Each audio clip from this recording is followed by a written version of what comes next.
நடத்தப்படக்கூடாது என்று முல்லைத்தீவு நீதவான் நீதிமன்றத்தின் கட்டளையிடப்பட்டுள்ளது.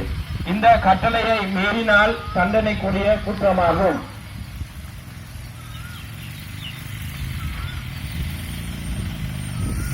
இது முல்லைத்தீவு பொலிஸ் நிலையத்தில் கொடுக்கப்படும் அறிவித்தல் ஒன்று. முல்லைத்தீவு நீதவான் நீதிமன்றத்தின் கட்டளை இலக்கம் AR 422/17 படி முள்ளிவாய்க்கால் சின்னப்பர் கிறிஸ்துவ பள்ளி அண்மையில் அமைக்கப்பட்டிருக்கும் உருவசிலைக்கு முன்பதாக எந்த ஒரு சமய நிகழ்வோ நடத்தப்படக்கூடாது என்று முல்லைத்தீவு நீதவான் நீதிமன்றத்தில் கட்டளையிடப்பட்டுள்ளது.